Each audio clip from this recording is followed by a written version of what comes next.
ಸಿಂಹರಾಶಿ ಅನೇಕ ವಿಚಾರಗಳಲ್ಲಿ, ಅನೇಕ ಕೆಲಸಗಳಲ್ಲಿ ತುಂಬ ಗಮನ ಕೊಟ್ಟು ವ್ಯವಹರಿಸಬೇಕಾಗತ್ತೆ. ಮನಸೋ ಇಚ್ಛೆ ನಡೆಕೊಂಡ್ರೆ ಅದು ತಪ್ಪಾದೀತು ಅನ್ನುವಂತಹ ಎಚ್ಚರಿಕೆ.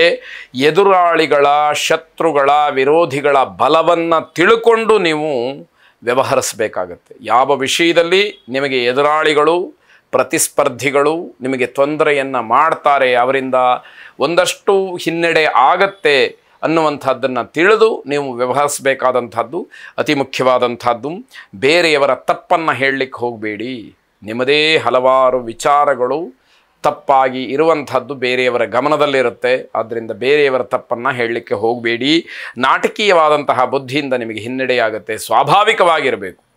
ಏನು ನೀವು ಮೂಲ ಇದ್ದೀರಿ ಹಾಗೇ ಇರಬೇಕೇ ಹೊರತು ಸಂದರ್ಭಕ್ಕನುಗುಣವಾಗಿ ಬಣ್ಣವನ್ನು ಬದಲಾಯಿಸ್ತಕ್ಕಂತಹ ಬುದ್ಧಿಯನ್ನು ಮನಸ್ಸಿಗೆ ತಂದುಕೊಳ್ಬೇಡಿ. ಅದರಿಂದ ನಿಮಗೆ ತೊಂದರೆಯಾಗತ್ತೆ. ವೈಯಕ್ತಿಕವಾದಂತಹ ವಿಚಾರದಲ್ಲಿ ಕೆಲವು ಸುಧಾರಣೆಗಳು ಅದಕ್ಕೆ ಕಾರಣ ಆಗಬಹುದು. ಆದ್ದರಿಂದ ನೀವು ಅದನ್ನು ಬದಲಾಯಿಸ್ಕೊಳ್ತಕ್ಕಂತಹ ಮನಸ್ಥಿತಿಯಲ್ಲಿ ಇರಬೇಕಾದಂಥದ್ದು ಮುಖ್ಯವಾಗುತ್ತೆ.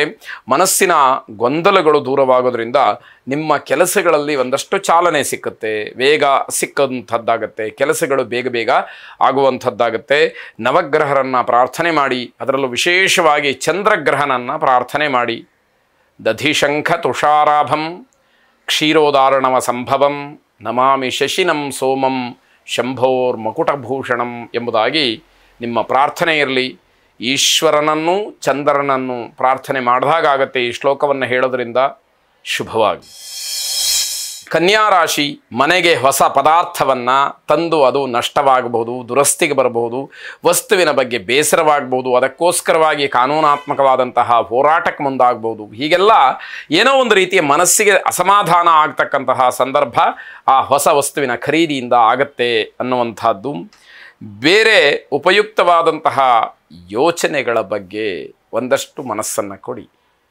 ನಿಮಗೇನಾದರೂ ಅನುಕೂಲ ಆಗಬೇಕು, ಇಲ್ಲ ಸಮಾಜಕ್ಕೆ ಅನುಕೂಲ ಆಗಬೇಕು, ಇಲ್ಲ ನಿಮ್ಮ ಪರಿವಾರಕ್ಕೆ ಅನುಕೂಲ ಆಗಬೇಕು, ಒಳ್ಳೆಯದಾಗಿ ಆಲೋಚನೆಯನ್ನು ಮಾಡ್ತಕ್ಕಂತಹ ಮನಸ್ಥಿತಿಯನ್ನು ತಂದುಕೊಳ್ಳಿ ಅಂತಕ್ಕಂಥದ್ದು. ಮಾನಸಿಕವಾಗಿ ಸಮಾಧಾನ ಇರೋದಿಲ್ಲ.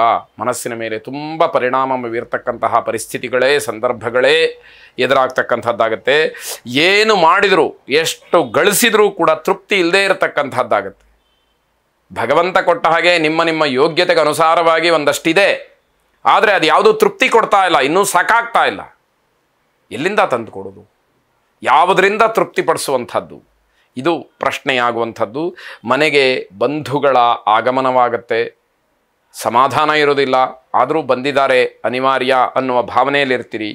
ಪ್ರೇಮ ವಿವಾಹದ ವಿಚಾರದಿಂದ ಮನೆಯಲ್ಲಿ ಒಂದಷ್ಟು ಅಲ್ಲೋಲ ಕಲ್ಲೋಲಗಳು ನಡೆಯುತ್ತೆ. ಮನೆಯಲ್ಲಿ ಯಾರೋ ಅಣ್ಣ, ತಮ್ಮ, ಅಕ್ಕ, ತಂಗಿ, ಇಲ್ಲ ಮಕ್ಕಳು, ಇನ್ಯಾರೋ ಸಂಬಂಧಿಕರು ಮದುವೆಯನ್ನು ಮಾಡ್ಕೊಳ್ತಾ ಇದ್ದಾರೆ. ಮನೆಯಲ್ಲಿ ಯಾರಿಗೂ ಅದು ಇಷ್ಟ ಇಲ್ಲ ಅನ್ನುವಂತಹ ವಿಚಾರ ದೊಡ್ಡ ಮಟ್ಟದಲ್ಲಿ ಗಲಾಟೆಗೆ ಅವಕಾಶವಾಗುತ್ತೆ. ಶ್ರೀ ಸೂಕ್ತದ ಮಂತ್ರಗಳನ್ನು ಶ್ರವಣ ಮಾಡಿ ಶುಭವಾಗಿ. ತುಲಾರಾಶಿ ಅಹಂಕಾರದ ಭಾವನೆಯನ್ನು ಸ್ವಲ್ಪ ಮಟ್ಟಿಗೆ ದೂರ ಮಾಡಿದರೆ ಅದು ನಿಮಗೇ ಕ್ಷೇಮ ಅನ್ನುವಂಥದ್ದು. ಕುಟುಂಬದ ಕಲಹ, ಕುಟುಂಬದಲ್ಲಿ ಆಗ್ತಕ್ಕಂತಹ ಜಗಳ ಮಿತಿ ಮೀರಬಹುದು ಅನ್ನುವಂತಹ ಸೂಚನೆ. ಯಾವುದೇ ವಿಚಾರದಲ್ಲಿ ಅನುಮಾನವನ್ನು ಇಟ್ಟುಕೊಳ್ಳಬೇಡಿ. ನೇರವಾಗಿ ಮಾತಾಡಿ, ಮುಕ್ತವಾಗಿ ಅದನ್ನು ಚರ್ಚೆ ಮಾಡಿ ನಿರ್ಧಾರವನ್ನು ಮಾಡಿ ಎನ್ನುವಂಥದ್ದು. ಸರಿಯಾದಂತಹ ರೀತಿಯಲ್ಲಿ ಪರಾಮರ್ಶೆ ಮಾಡಬೇಕಾಗತ್ತೆ. ಯಾರೋ ಏನೋ ಹೇಳಿದರು, ಗಾಳಿ ಸುದ್ದಿ ಬಂತು ಅನ್ನುವಂತಹ ವಿಚಾರಕ್ಕೆ ಕಿವಿ ಕೊಟ್ಟರೆ ತೊಂದರೆ ಆದೀತು ಅನ್ನುವಂಥದ್ದು. ನಿಮ್ಮ ತಪ್ಪು ಗ್ರಹಿಕೆಯಿಂದ ಜನರ ಕೋಪಕ್ಕೆ ಗುರಿ ಆಗ್ತೀರಿ. ನೀವು ತಿಳ್ಕೊಂಡಿರತಕ್ಕಂಥದ್ದೇ ಸರಿ ಅನ್ನುವಂತಹ ವಾದ ಏನಿದೆ ಅದು ಸಮಾಜದ ದೃಷ್ಟಿಯಿಂದ ತಪ್ಪಾಗಿರುತ್ತೆ. ಆದ್ದರಿಂದ ನೀವು ತಿಳ್ಕೊಂಡಿರತಕ್ಕಂತಹದ್ದು ತಪ್ಪು ಅನ್ನುವಂತಹ ಅರಿವು ನಿಮಗಾಗಬೇಕು.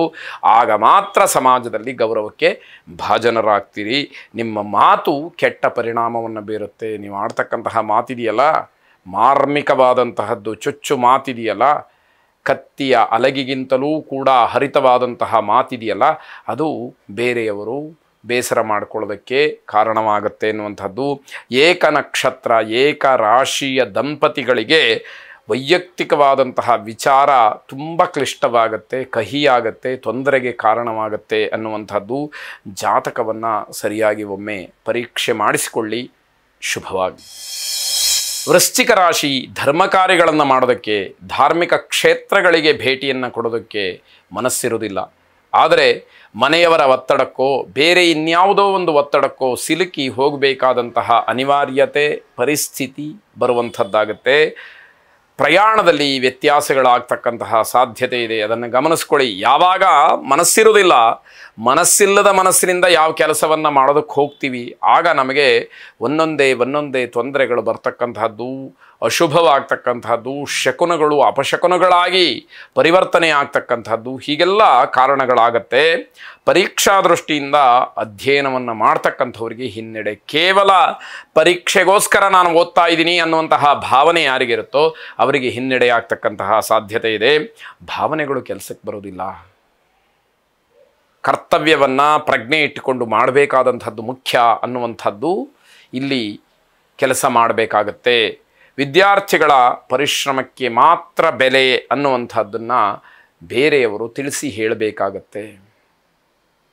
ಕಷ್ಟಪಡದೇ ಇದ್ದರೆ ಯಾವುದೂ ಕೂಡ ನಿಮ್ಮ ಪರವಾಗಿ ಕೆಲಸವನ್ನು ಮಾಡದೇ ಇರತಕ್ಕಂಥದ್ದು.